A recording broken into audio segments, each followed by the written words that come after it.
পোস্টটা ডিলিট হয়নি, পোস্টটা অনলি মি করে রেখেছি। আর এটার বিষয়ে আমি কিছু বলতে চাচ্ছি না, আমার ফেসবুক পোস্টে আমি যা বলার বলছি। দায়িত্বশীল জায়গা থেকে আপনি দায়িত্বশীল বলতে কি বোঝাতে চাচ্ছেন? আমি যখন দেখবো আমার দেশের উপর কোনো থ্রেট চলে আসতেছে, আমি মনে করবো আমার দেশকে বাঁচানোর জন্য আমার যতটুকু বলা উচিত সে বলাটাই আমার দায়িত্বশীলতা। ঠিক আছে, শোনেন আমি ফ্র্যাঙ্কলি বলি, আমি চাই না আমার দেশের দায়িত্বে মুক্তিযুদ্ধ বিরোধী কোনো শক্তি আসুক। ঠিক আছে, তো আমার যাকে মনে হয়েছে মুক্তিযুদ্ধ বিরোধী শক্তি, যাদেরকে মনে হয়েছে আমি তাদেরকে সেভাবেই ট্রিট করেছি, আর আমার পোস্টে আমি সেভাবেই দিয়েছি। রিসেট বাটন পুশ করা মানে কি? আপনি কি ভয়েস অফ ওয়ার্ল্ড এর সাক্ষাৎকারটা দেখেছেন? রিসেট বাটন পুশ করা মানে কি? অতীত মুছে ফেলা মানে কি? আমাদের মুক্তিযুদ্ধ হচ্ছে মীমাংসিত সত্য, আমাদের জাতির পিতা বঙ্গবন্ধু, এগুলো সবই মীমাংসিত সত্য। রিসেট বাটন পুশ করে সব অতীত মুছে ফেলা, এটা মানে কি?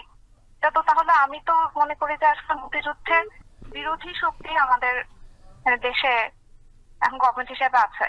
তো আমি আমি আমার মনে হচ্ছে যে আমার দায়িত্বশীল জায়গা এটাই যে আমার দেশকে বাঁচাতে হবে। এর জন্য আমার পক্ষ থেকে যতটুকু বলার, আমি একজন সাধারণ মানুষ, সাধারণ মানুষ হিসেবে আমার যতটুকু বলা, আমি যদি এই পজিশনে নাও থাকতাম আমি এটা সেম পোস্টে দিতাম। ঠিক আছে, ব্যক্তি ব্যক্তি উর্মি এসব বিভিন্ন পরিচয় করার দরকার নেই। আমি বাংলাদেশের নাগরিক হিসেবে বলছি, আমি মুক্তিযুদ্ধের পক্ষের শক্তি হিসেবে বলছি, আমি কোনো দলের পক্ষে বলতেছি না, আমি আমার কোনো ব্যক্তিগত মতামত দিচ্ছি না। আমি হচ্ছে মুক্তিযুদ্ধের পক্ষের শক্তি। বাংলাদেশ দাঁড়িয়ে আছে 30 লক্ষ শহীদের রক্তের ওপর। ঠিক আছে, 30 লক্ষ শহীদের রক্তের বিনিময়ে আমাদের দেশটা স্বাধীন হয়েছে। এই 30 লক্ষ শহীদ রিসেট বাটন পুশ করলে কি এই 30 লক্ষ শহীদ ফিরে আসবেন? এসব বিষয় এগুলো সবই তদন্ত সাপেক্ষ। চেতনা বিক্রি, গণহত্যা, যেটা মানে আমি কোর্টেড বলতেছি, গণহত্যা যেটা বলা হচ্ছে জুলাই মাসে গণহত্যা, এগুলো সবই তদন্ত সাপেক্ষ, এগুলো তো মীমাংসিত সত্য না, এখন পর্যন্ত প্রুফ হয়নি তো। ঠিক আছে, বিচার হোক, প্রমাণিত হোক, তারপর দেখা যাবে।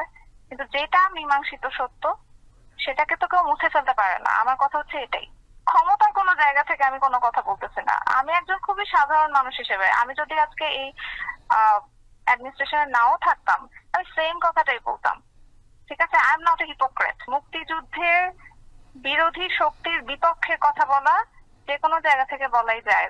ঠিক আছে, এর জন্য যদি আমার চাকরি চলে যায় এটা আমার কোনো সমস্যা নাই, কিন্তু আমি মুক্তিযুদ্ধ বিরোধী শক্তি হইতে পারবো না, এটা সম্ভব না। আমি হিপোক্রেট হতে পারবো না। যখন যেই গভর্নমেন্ট আসবে টোটাল কন্ট্রাডিক্টরি কথা বলবে, একজন মুক্তিযুদ্ধের পক্ষে কথা বলবে, আরেকজন মুক্তিযুদ্ধের বিপক্ষে কথা বলবে, আমি দুই পক্ষেই মানে হ্যাঁ হ্যাঁ করব, এইটা হিপোক্রেসি। ঠিক আছে, দুটা টোটাল কন্ট্রাডিক্টরি মতে আমি দুটাতেই একমত পোষণ করা, এটা হচ্ছে হিপোক্রেসি। বল, আমি সবসময় একটা কথাই বলবো, আমি মুক্তিযুদ্ধের পক্ষের শক্তি এবং পক্ষের শক্তি হিসেবে যেভাবে কথা বলতে হয় আমি সেটাই বলবো। আমি যদি আমার সামনে দেখি কেউ মুক্তিযুদ্ধকে মুছে ফেলতে চায় আমি তার বিপক্ষে কথা বলবো। এটা আমি সাধারণ নাগরিকই হই আর কোনো অ্যাডমিনিস্ট্রেশনের অফিসারই হই, যেখানেই থাকে, আমি যদি দেশের বাইরেও থাকি তখনও বলবো। আমি কিভাবে বুঝতে পারছি মানে এটা এটা তো আসলে প্রশ্ন না, আপনি কনভারসেশন দেখলেই তো বুঝতে পারবেন।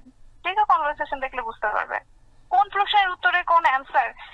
এরপরে যদি ভাঙায় বলা লাগে তাহলে তো আসলে কিছু করার নাই, সবকিছু ভেঙে ওয়ার্ড দিয়ে সব কি বলো এক্সপ্রেস করা যায় না। এটাই কি বলেন তো, অনলি মি করার কি একটাই কারণ থাকতে পারে? আপনি বলেন পারে কেন করেছে, দ্যাটস নট রেলিভেন্ট। যেখানে কারো দোষর কারো কিছু না। আমি মুক্তিযুদ্ধের পক্ষের শক্তি, এখন মুক্তিযুদ্ধের পক্ষের শক্তি বললে যদি আপনারা বা কেউ যদি এভাবে জাজ করে আমার কিছু করার নাই।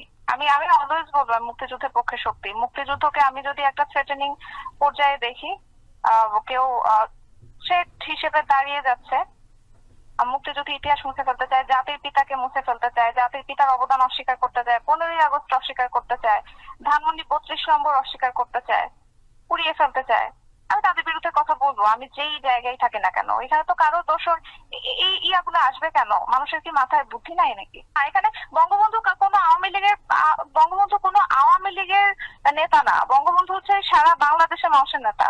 জয় বাংলা হচ্ছে সারা বাংলাদেশের মানুষের স্লোগান। ঠিক আছে।